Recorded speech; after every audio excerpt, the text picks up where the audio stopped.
Hello दोस्तों, स्वागत है आपका हमारे YouTube चैनल में। मैं आपको एसएससी जीडी की तैयारी जो है, मैथ की तैयारी पूरी फ्री में आपको कराऊंगा, ठीक है ना। ये वाईटी पब्लिकेशन की बुक है मेरे पास।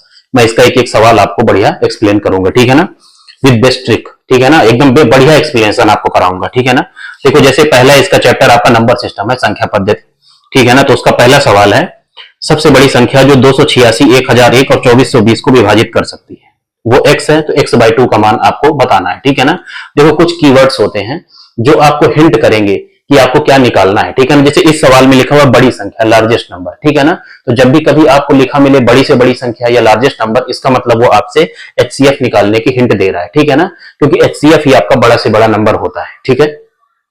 तो हमें जो है आपका 286, 1001 और 2420 का एचसीएफ निकालना है। तो एचसीएफ निकालने के मैं आपको दो तरीके बताऊंगा, ठीक है ना। पहला तो है अभाज्य गुणनखंड का मेथड, जो इस वीडियो में हम सीखेंगे, और दूसरी वीडियो में मैं आपको डिफरेंस मेथड के थ्रू एचसीएफ निकालना सिखाऊंगा, ठीक है ना। देखो, पहले से ही मैंने जो है अभाज्य गुणनखंड मतलब प्राइम फैक्टराइजेशन मेथड हो गया इंग्लिश में, ठीक है ना। तो तीन नंबर है 286, 1001 और 2420, ठीक है ना। उनके अभाज्य गुणनखंड मैंने पहले से कर लिए है, ठीक है। जैसे 286 का आया है 11 गुणे में 13 गुणे में 2। अभाज्य गुणनखंड का मतलब हो गया कि अब इससे ज्यादा इनको नहीं तोड़ा जा सकता है, हम दशमलव में नहीं तोड़ सकते हैं उनको, ठीक है ना, होल नंबर में ही तोड़ना है, ठीक है। जैसे 1001 को हम लोग 11 गुणे में 13 गुणे में 7, ठीक है। 2420 को हम लोग 11 का स्क्वायर इंटू में 5 इंटू में आपका 2 का स्क्वायर, ठीक है ना। ये उनके अभाज्य गुणनखंड हो गए। अब हमें एचसीएफ निकालना है। देखो, एचसीएफ क्या है, हाईएस्ट कॉमन फैक्टर है, मतलब जो तीनों नंबर्स में आपका कॉमन होगा वही हमारा केवल एचसीएफ में काउंट होगा, ठीक है।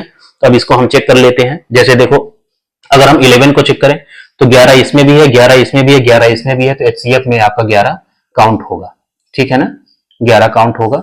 दूसरे नंबर को चेक करिए, जैसे 13 है आपका, 13 पहले नंबर में है, दूसरे में है, लेकिन तीसरे में नहीं है, तो हम इसको काउंट नहीं करेंगे। जो तीनों में होगा उसी वही एचसीएफ में केवल काउंट होगा, ठीक है। फिर 2 को देखिए आप, तो पहले में है लेकिन दूसरे में 2 नहीं है, तो इसको भी छोड़ देंगे, ठीक है। 7 केवल दूसरे में है, बाकी किसी में नहीं है, तो वो भी छूट जाएगा। 5 केवल तीसरे में है, बाकी किसी में नहीं है, तो वो भी छूट जाएगा। तो एचसीएफ हमारा क्या आया, 11, ठीक है ना।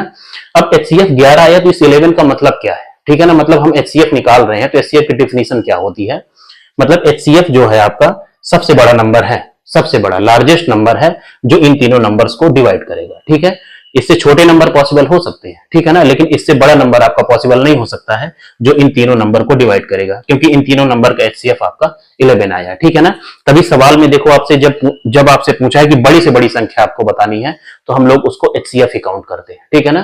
तो एचसीएफ आपका बड़ा से बड़ा नंबर होता है। जिन नंबर्स का हम एचसीएफ निकालते हैं उनको डिवाइड करने वाला बड़ा से बड़ा नंबर आपका एचसीएफ ही होता है, ठीक है ना। तो देखो, ये तो इसका हो गया प्राइम फैक्टराइजेशन मेथड। अब नेक्स्ट वीडियो में मैं आपको इसका डिफरेंस मेथड भी आपको बताऊंगा, ठीक है। जय हिंद। ठीक है। अरे यार, तो देखो, ये तो एचसीएफ हो गया, ठीक है ना। मैं बार बार वो चीज मिस कर दे रहा हूं, मैं एक बार वीडियो और शूट किया, वो भी भूल गया। आपसे आंसर में क्या पूछा, एचसीएफ नहीं पूछा, एचसीएफ का आधा आपसे पूछा है, ठीक है ना। तो एचसीएफ का आधा इसको आप बटे 2 कर दीजिए, ठीक है ना। तो कितना आंसर आ जाएगा, 5.5 आपका आंसर आ जाएगा, ठीक है ना। तो इसका आपका 5.5 आपका आंसर हो जाएगा, क्योंकि आंसर में आपके एचसीएफ का आधा आपसे पूछा है, ठीक है। जय हिंद।